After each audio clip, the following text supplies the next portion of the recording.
What are you looking for? What are your life's goals, ambitions, desires, dreams? Are you happy with them? Life can be funny. We can spend our whole lives looking forward to something, trying to achieve our goals. But with what purpose in mind? What we are looking for might not actually be what we need. In John 20, we read about an encounter between Mary Magdalene and Jesus. Mary is listed among the women who followed Jesus devoutly.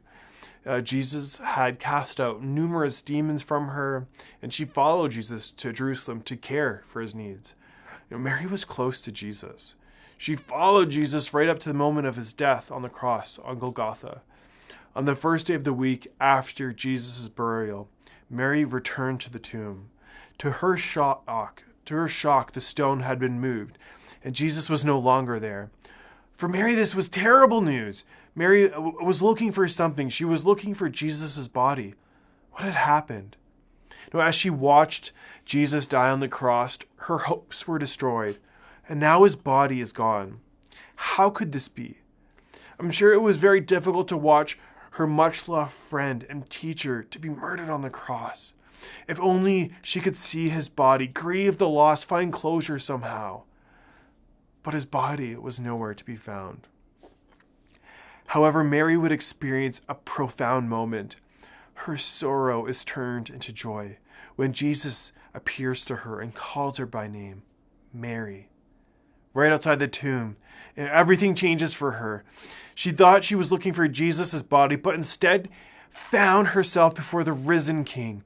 She found herself in the presence of the Good Shepherd who laid down his life for his sheep, for you, for me. He called Mary by name, and she recognized his life-giving voice, just as sheep know their master. From this point forward, there's nothing that can hold Mary back from the good news. She is secure in her joy. She was looking for a dead body, but instead found the risen Lord. Like Mary, we all have experienced sorrow at one point or another.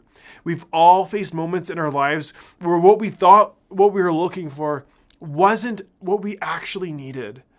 The resurrection is a reminder that sorrow and grief will not have the last word. Mary's encounter with Jesus is a reminder that the question is not, what are you looking for? But who are you looking for? So who are you looking for? The reality is Jesus, the Good Shepherd, who gave up his life for you, is calling your name, just as he called out to Mary. All we need is Jesus.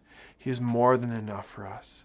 The reality of meeting Jesus is more than enough for Mary, and it's more than enough for you and for me. The tomb is a thing of the past.